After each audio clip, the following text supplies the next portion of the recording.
Capítulo 3. Tendência à perfeição. Primeiro, utilidade e necessidade dos santos desejos. O meio principal para se atingir a perfeição e viver inteiramente para Deus consiste em um grande desejo de adquiri-la. Assim como um caçador que pretende atirar em um pássaro voando precisa mirar adiante de sua presa, também, para alcançar uma perfeição inferior, é necessário aspirar ou visar uma perfeição mais alta, a santidade. Quem me dará asas, como as da pomba, para voar ao meu Senhor, livre de todo o apego mundano, nele descansar? Salmo 54, versículo 7. Os santos desejos são essas asas com as quais as almas santas se elevam acima deste mundo e conseguem o ápice da perfeição, gozando daquela paz que não se encontra neste mundo. Mas como podem esses santos desejos elevar uma alma até Deus? Responde-nos São Lourenço Justiniano. Os santos desejos aumentam as forças e aliviam as fadigas do caminho da perfeição. Quem não tem mais desejos da perfeição, também nada fará para alcançá-la. Quem vê um monte muito alto, em cujo cume se encontram escondidos grandes tesouros, mas não se sente movido pela cobiça, certamente não dará um passo para atingir seu cume e ficará inerte ao sopé do mesmo. Assim também aquele que nem sequer acalenta o desejo de possuir o tesouro da perfeição, por lhe parecer muito custosa a sua aquisição, viverá sempre indolente na sua tibieza e nunca dará um passo adiante nas vias do Senhor. Quem não se esforça seriamente para progredir nos caminhos de Deus voltará atrás e se exporá a um grande perigo de condenação eterna, como atestam os mestres da vida espiritual e como a experiência confirma. Segundo Salomão, no livro de Provérbios, capítulo 4, versículo 18. A via dos justos assemelhar-se a uma luz resplandecente que vai crescendo cada vez mais até tornar-se dia claro. O caminho dos pecadores, pelo contrário, está coberto de trevas, e os infelizes se metem cegamente por ele, sem saberem que precipícios se vão arrojar. São Agostinho diz: não progredir na vida espiritual é voltar para trás. Quem não se adiantar na vida espiritual será impelido para trás, como seria arrastado para trás um barqueiro que, deixando de remar, teimasse em ficar imóvel no meio da correnteza, como nota São Gregório. Em consequência do pecado de Adão, o homem, desde o seu nascimento, é inclinado ao mal. Os sentidos e as cogitações do coração humano são inclinados ao mal desde a sua adolescência. Gênesis, capítulo 8, versículo 21. Quem não se estimula a si mesmo, quem não se esforça para se tornar melhor e mais perfeito, será arrastado pela veemência da concupiscência. Alma cristã, não desejas progredir? Não. Queres voltar para trás? De nenhum modo. Queres, então, viver e permanecer no estado em que me acho, não me tornar pior, nem melhor. Pois queres o impossível. No caminho de Deus irás para diante, aumentando tuas virtudes, ou voltarás para trás, entregando-te aos vícios. Assim se exprime São Bernardo em sua Epístola 341. No caminho do céu, portanto, nunca nos devemos deter, mas mesmo correr sem descanso no exercício das virtudes, até chegarmos ao termo, que é o prêmio da vida eterna. É o conselho de São Paulo. Correi para que o alcanceis. Primeira carta aos Coríntios, capítulo 9, versículo 24. Podemos estar certos de que a culpa é toda nossa se não chegarmos ao termo, pois Deus, de sua parte, quer que todos nós sejamos santos e perfeitos. Esta é a vontade de Deus, vossa santificação. Primeira carta aos Tessalonicenses, capítulo 4, versículo 3. Mais ainda, ele impõe-nos o preceito de nos santificarmos. Sede perfeitos como o vosso Pai Celeste é perfeito. Evangelho de Mateus, capítulo 5, versículo 48. Sede santos porque eu sou santo. Livro de Levítico, capítulo 11, versículo 44. Deus promete e concede a todos nós seu auxílio e não manda o impossível. Mandando, excita-te a fazer o que pedes e a pedir o que não podes, e auxilia-te, em seguida, para que o possas, diz o Concílio de Trento, seção 6ª, capítulo 11. Impondo-nos os seus mandamentos, nosso Senhor exorta-nos a praticar o que podemos executar com o auxílio da graça comum e a pedir a sua assistência quando for preciso, uma graça especial, que não nos será negada para a execução da obra exigida. Minha filha, escreveu uma vez o padre Torres a uma de suas penitentes, abramos as asas dos santos desejos para elevarmos-nos acima da terra e voarmos para nosso esposo, que nos espera na bem-aventurada pátria da eternidade. Santo Agostinho diz que toda a vida de um cristão piedoso é um contínuo desejo da perfeição. Quem, pois, não alimenta em seu coração o desejo de se tornar santo, poderá ser um cristão, mas certamente não será um cristão perfeito. Assim como ninguém conseguiu jamais a perfeição em uma ciência ou arte, sem tê-la antes desejado ardentemente, da mesma forma nunca conseguirá alguém chegar à santidade sem antes ter tido um grande desejo dela. Santa Teresa, no Caminho de Perfeição, capítulo 35, diz que regularmente Deus concede suas graças extraordinárias só àqueles que têm um grande desejo de seu santo amor. Feliz do homem que é auxiliado por vós. Neste vale de lágrimas dispôs as elevações de seu coração no lugar que Deus destinou para si e se adiantará de virtude em virtude. Salmo 83, versículo 6. Feliz do cristão que resolveu em seu coração subir de degrau em degrau até ao ápice da perfeição. Receberá de Deus auxílio superabundante para progredir de virtude em virtude. Assim fizeram os santos. São André Avelino obrigou-se por um voto a progredir no caminho da perfeição. Deus não deixará de recompensar, já nesta vida, um bom desejo, dizia Santa Teresa. Alguns santos atingiram um alto grau de perfeição por meio de piedosos desejos. São Luís Gonzaga é um exemplo disso. Em poucos anos, pois faleceu com apenas 23, conseguiu alcançar um altíssimo grau de perfeição. Contemplando em uma visão, pareceu a Santa Maria Madalena de Pazzi que nenhum outro santo possuía no céu uma glória semelhante à dele. Foi-lhe então revelado que essa recompensa lhe fora concedida em razão de haver sofrido o martírio de amor, sentindo sua incapacidade de satisfazer seu ardentíssimo desejo de amar a Deus como ele merece, por ser ele digno de um infinito amor.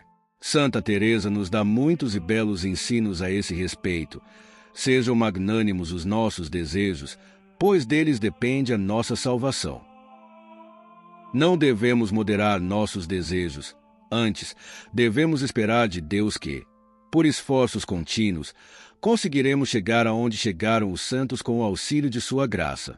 A Divina Majestade ama as almas generosas, contanto que desconfiem de si mesmas. Vida, capítulo 13. A mesma santa atestava ter feito experiência de que as almas magnânimas faziam em poucos dias mais progressos que as almas tímidas em muitos anos. Para se revestir da coragem necessária, é muito útil a leitura das vidas dos santos, especialmente daqueles que, de grandes pecadores, se fizeram grandes santos.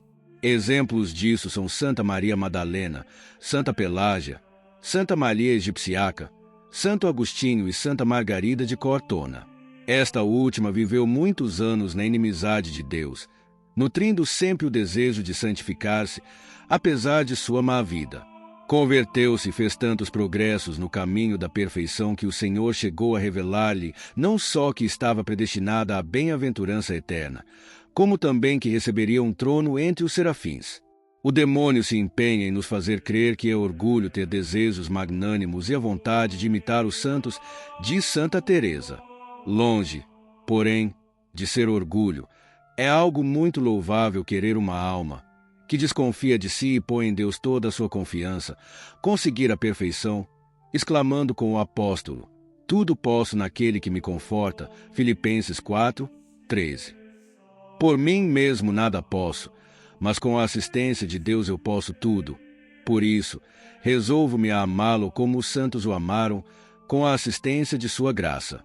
É, pois, algo de suma importância dirigir nossos desejos a coisas bem elevadas, por exemplo, amar a Deus mais do que os santos, padecer e perdoar pacientemente todas as ofensas, tomar sobre si todos os trabalhos e penas para salvar uma única alma e semelhantes. Apesar de se referirem esses desejos a coisas que talvez não se realizem, não deixam por isso de ser méritos perante Deus. Assim como ele detesta os maus desejos, comprai-se nos bons. Além disso, por meio desses desejos, que visam coisas grandes e difíceis, animamo-nos a praticar coisas mais fáceis. Ganhasse, portanto, muito fazendo-se, a cada manhã, a boa intenção de trabalhar o máximo que puder por Deus, de suportar todas as adversidades, de se conservar continuamente recolhido, de repetir muitas vezes santos afetos, etc. É o que fazia São Francisco de Assis, segundo o testemunho de São Boaventura. Santa Teresa diz que os bons desejos agradam tanto ao Senhor que ele os considera como realizados. Muito mais fácil é tratar com Deus do que com o mundo. Para se adquirir os bens deste mundo, riquezas, posições honrosas, louvores humanos, não basta desejá-los. Pelo contrário, o desejo deles só aumenta o sofrimento de não poder possuí-los. Com Deus, dá-se o contrário. Basta desejar sua graça e seu amor para que os obtenhamos imediatamente. 2 cortesãos do imperador Teodósio achavam-se, uma vez, numa caçada e entraram por acaso no eremitério. Encontrando ali a vida de Santo Antão Abade, um deles começou a lê-la e, ao passo que lia, ia desaparecendo de seu coração o amor do mundo. Voltando-se então para seu companheiro, disse-lhe: loucos que somos, que pretendemos, servindo o imperador com tanto trabalho, temor e inquietação. Poderemos esperar favor maior que tornarmos-nos seus amigos. E, se conseguirmos tão grande honra, só exporemos a nossa salvação eterna a um maior perigo. E quanto nos custará conseguir a amizade do imperador? Se, porém, desejamos ser amigos de Deus, podemos sê-lo imediatamente. E, abandonando tudo, deram-se à vida espiritual. Realmente, para se alcançar a amizade de Deus, basta um verdadeiro e sério desejo de adquiri-la. Esse desejo, contudo, deve ser verdadeiro e sério, pois os desejos ineficazes das almas tíbias, que só têm veleidades e nunca dão um passo adiante no caminho da perfeição, pouco ou nada adiantam. Desses desejos fala Salomão, Prov. 13, 4, 21, 25, quando diz: o preguiçoso quer e não quer. Os desejos matam o preguiçoso. A alma tíbia deseja a perfeição, mas não se resolve a empregar os meios necessários. De um lado deseja-a, considerando seu valor; de outro lado, não a quer, refletindo nas dificuldades que acompanham a sua aquisição. Assim, ela quer e não quer. Deseja, pois, a santidade, mas não eficazmente. Deseja tornar-se santa, mas por meios que não convêm a seu estado. Diz, por exemplo: se eu estivesse numa solidão, rezaria sempre e faria ininterruptamente penitência. Se vivesse num convento, encerrar-me-ia numa cela e só pensaria em Deus. Se tivesse boa saúde, faria muitas mortificações, etc. Eu faria. Entretanto, essa alma infeliz negligencia os deveres de seu estado, ora pouco, deixa de comungar, suporta com pouca paciência e resignação suas indisposições. Numa palavra, ela cai todos os dias em muitas faltas voluntárias e não procura seriamente corrigir-se delas. Que adiantarão a uma tal alma os desejos de boas obras incompatíveis com seu estado, quando deixa de cumprir com os deveres reais? Seus improfícuos desejos arrastá-la à ruína, pois, detendo-se inutilmente nos mesmos, deixa de usar os meios eficazes para alcançar a perfeição e sua salvação eterna. Os desejos matam o pecador.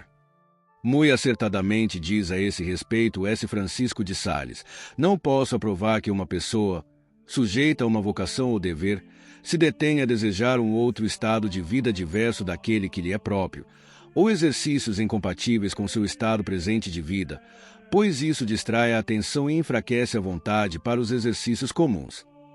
Por isso, uma alma que deseja a santidade deve visar só aquela perfeição que corresponde a seu estado e obrigações efetivas, e estar resolvida a lançar mão só dos meios apropriados para alcançá-la. Ouçamos ainda a recomendação de S. Teresa: o demônio nos faz crer que possuímos uma virtude, por exemplo, a paciência, Por nos havermos resolvido a padecer muito por Deus, e parece-nos então que de fato poderíamos suportar toda espécie de adversidades. Com isso ficamos muito alegres, ainda mais que o demônio se esforça em confirmar-nos em nossa presunção. Aconselho-vos, contudo, que não façais muito caso dessa virtude. Ficais certos de que só a conheceis, de nome, enquanto não tiverdes permanecido firmes na provação, pois é para temer que uma única palavra de reprovação dê cabo de toda a vossa paciência.